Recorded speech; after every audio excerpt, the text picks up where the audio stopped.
اعوذ باللہ من الشیطان الرجیم بسم اللہ الرحمن الرحیم۔ عائشہ اسلامک ہسٹری کی پیاری بہنوں اور بھائیوں، السلام علیکم۔ آج کی اس ویڈیو میں آپ کے ساتھ شوال کی پہلی جمعرات کے دن کا اور جمعہ کے دن کا ایک خاص وظیفہ، ایک خاص عمل شیئر کروں گی، اور ساتھ ہی ساتھ میں آپ کے ساتھ ماہ شوال کی فضیلتیں اور برکات شیئر کروں گی۔ میری اسلامی بہنوں اور بھائیوں، ماہ شوال اسلامی سال کا 10واں مہینہ ہے اور جس کی بہت زیادہ فضیلتیں اور برکات ہیں، کیونکہ میری اسلامی بہنوں اور بھائیوں، ماہ شوال حج کے مہینوں میں سے پہلا مہینہ ہے، اور اس مبارک مہینے کی اتنی زیادہ فضیلتیں اور برکات ہیں کہ اگر ہم اس مبارک مہینے میں اللہ کے ذات سے کچھ مانگیں گے تو اللہ کی ذات ہمیں ضرور عطا کرے گی۔ میری اسلامی بہنوں اور بھائیوں، ماہ شوال کی روزوں کی بھی بڑی فضیلت ہے۔ جو کوئی ماہ شوال کے 6 روزے رکھے گا تو اللہ کی ذات انہیں بہت زیادہ اجر و ثواب سے مالا مال فرما دے گا۔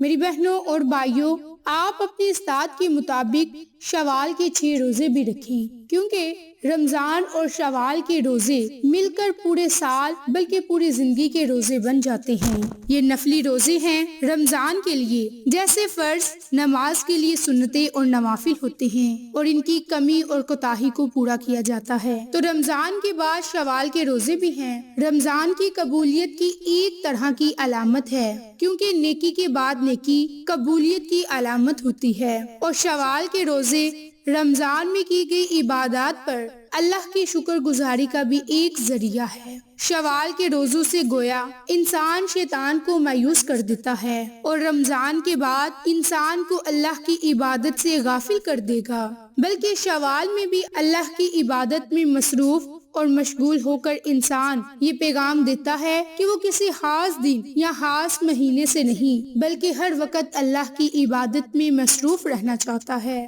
تو میری بہنوں، اللہ ہمیں یہ توفیق دے کہ ہم نے جس طرح رمضان المبارک کے روزے رکھے، اسی طرح ہم شوال کے بھی 6 روزے رکھیں۔ تو میری اسلامی بہنوں اور بھائیوں، جمعرات اور جمعہ کے دن اگر ہم شوال کے مہینے میں ہی روزہ رکھیں گے تو ان دنوں میں روزہ رکھنے کی اور زیادہ فضیلت بڑھ جائے گی اور زیادہ برکات بڑھ جائیں گی۔ میری اسلامی بہنوں اور بھائیوں، جو آپ کو ایک خاص شوال کے مہینے کا بھی خاص عمل بتاؤں گی، اور جو بالخصوص آپ نے جمعرات اور جمعہ کے دن سے شروع کرنا ہے، اگر آپ اس عمل کو کریں گے تو آپ کو بہت زیادہ فائدے برکات حاصل ہوں گی۔ شوال کے مہینے کی برکت سے بات کر لی جائے، اگر شوال کے مہینے میں 6 روزے رکھ لیں، وہ اللہ کے نزدیک بڑا ہی بابرکت عمل ہے۔ اور شوال کے مہینے کے اندر، جیسا کہ آپ کو معلوم ہے کہ اسلامی سال میں عید الفطر آتی ہے، جو شوال کی 1 تاریخ کے دن ہوتا ہے، اور اس روز کو ہم بہت ہی خوشی سے مناتے ہیں، اور اس دن کو عید الفطر کے نام سے جانا جاتا ہے۔ تو میری بہنوں اور بھائیوں، آج جو آپ کو ایک ایسا عمل بتاؤں گی، ایسی قرآنی سورت کا خاص وظیفہ بتاؤں گی، رمضان المبارک میں اگر آپ کی کوئی حاجت رہ گئی ہو تو اس حاجت کو پورا کرنے کے لیے آپ شوال کے مہینے میں اس قرآنی سورت کو پڑھ کر اللہ کی ذات سے اپنی حاجت منوا سکتے ہیں، اپنی بات منوا سکتے ہیں۔ میری بہنوں اور بھائیوں، اس مہینے کی اتنی فضیلتیں، اتنی برکات ہیں، کیونکہ یہ مبارک مہینہ شوال کے مہینے کو حج کا پہلا مہینہ کہا جاتا ہے۔ شوال کے بعد ذی القعدہ اور اس کے بعد ذی الحج کا مبارک مہینہ ہے، تو لہٰذا ہمیں کوشش کرنی چاہیے کہ ہم اس مبارک مہینے میں کثرت کے ساتھ، اخلاص کے ساتھ اللہ کی عبادت کریں، اللہ رب العزت کی ذات سے دعائیں مانگیں، تاکہ اللہ کی ذات ہماری دنیا اور آخرت کو سنوار دے۔ تو میری اسلامی بہنوں اور بھائیوں، آپ کے ساتھ وظیفہ ذکر کروں گی۔ تو وظیفہ ذکر کرنے سے پہلے میری آپ تمام سے گزارش ہے کہ جن لوگوں نے ابھی تک میرے چینل عائشہ اسلامک ہسٹری کو سبسکرائب نہیں کیا، وہ نیچے موجود لال رنگ کے بٹن کو دبا دیں اور ساتھ موجود بیل آئیکن کو دبا کر آل نوٹیفیکیشن پر کلک کر دیں، تاکہ میری ہر نئی آنے والی ویڈیوز کی اپڈیٹ آپ تک بآسانی پہنچ سکے۔ جزاک اللہ۔ میرے اسلامی بہنوں اور بھائیوں، جس قرآنی سورت کا خاص عمل، خاص وظیفہ شروع کروں گی، وہ قرآنی سورت اخلاص ہے، اور اس قرآنی سورت کی اتنی فضیلتیں، اتنی برکات کہ ہم اللہ سے جس مقصد کے لیے دعا مانگتے ہیں، اللہ کی ذات ہماری اس دعا کو ضرور قبول کرتا ہے۔ میرے اسلامی بہنوں اور بھائیوں، اس سورت کا شان نزول یہ ہے کہ جب رسول اللہ صلی اللہ علیہ وآلہ وسلم توحید کی دعوت لے کر اٹھے تھے، اس وقت دنیا کے مذہبی تصورات کیا تھے؟ بت پرست مشرکین ایسے خدا کو پوج رہے تھے جو لکڑی، پتھر، سونے، چاندی وغیرہ ان کی مختلف چیزوں کے بنے ہوئے تھے، شکل و صورت اور جسم رکھتے تھے، دیوی اور دیوتا تھے۔ مشرکین کی ایک بڑی تعداد اس بات کی قائل تھی کہ اللہ انسانی شکل میں ظہور ہے، نعوذ باللہ۔ تو اللہ رب العزت کی ذات نے اس موقع پر سورۃ اخلاص کا نزول فرمایا۔ تو اس سورت کے ذریعے اللہ نے بتایا کہ کہو وہ اللہ ایک ہے، ان کے قل هو اللہ احد، اللہ سب سے بے نیاز ہے، اللہ الصمد، نہ اس کی کوئی اولاد ہے نہ وہ کسی کی اولاد ہے، لم یلد ولم یولد، اور کوئی اس کا ہمسر نہیں،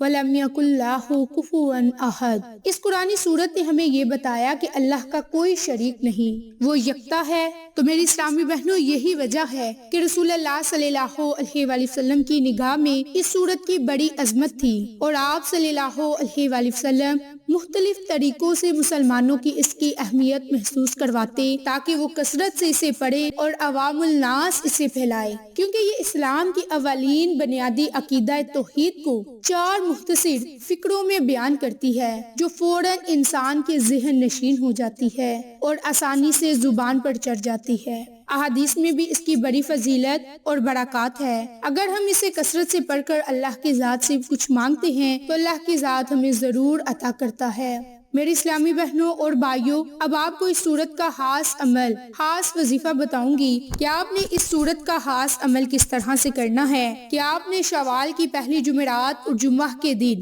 نماز عصر کے فوراً بعد اس قرآنی سورت کا خاص عمل کرنا ہے۔ میری اسلامی بہنوں اور بھائیوں، آپ نے شوال کی جمعرات اور جمعہ کے دن روزہ رکھنا ہے، اور شوال کے پورے مہینے میں بالخصوص پہلی جمعرات اور جمعہ کے دن یہ عمل ضرور کرنا ہے، اور یہ بالخصوص آپ نے اس قرآنی سورت کا کرنا ہے، سورت اخلاص کا۔ اس سورت کو آپ نے ہاتھ کی انگلیوں پر یا پھر تسبیح کے دانوں پر صرف اور صرف نماز عصر کے بعد 100 مرتبہ پڑھنا ہے، اور 100 مرتبہ پڑھنے کے بعد آپ اللہ کی ذات، اور 100 مرتبہ پڑھنے کے بعد اور اول میں آپ نے درود ابراہیم کو لازم پڑھنا ہے۔ قرآنی سورت کا خاص عمل کر لیں تو اس کے بعد آپ نے اللہ رب العزت کے حضور گڑ گڑا کر دعا کرنی ہے کہ اے میرے مالک مولا، اے میرے خالق، تجھے تیری پاکی کا واسطہ، تجھے تیری رحمت کا واسطہ، تیری عظمتوں کا واسطہ میرے دل کی ہر حاجت کو پورا فرما، میں جس بھی پریشانی میں مبتلا ہوں اس پریشانی کو ختم فرما۔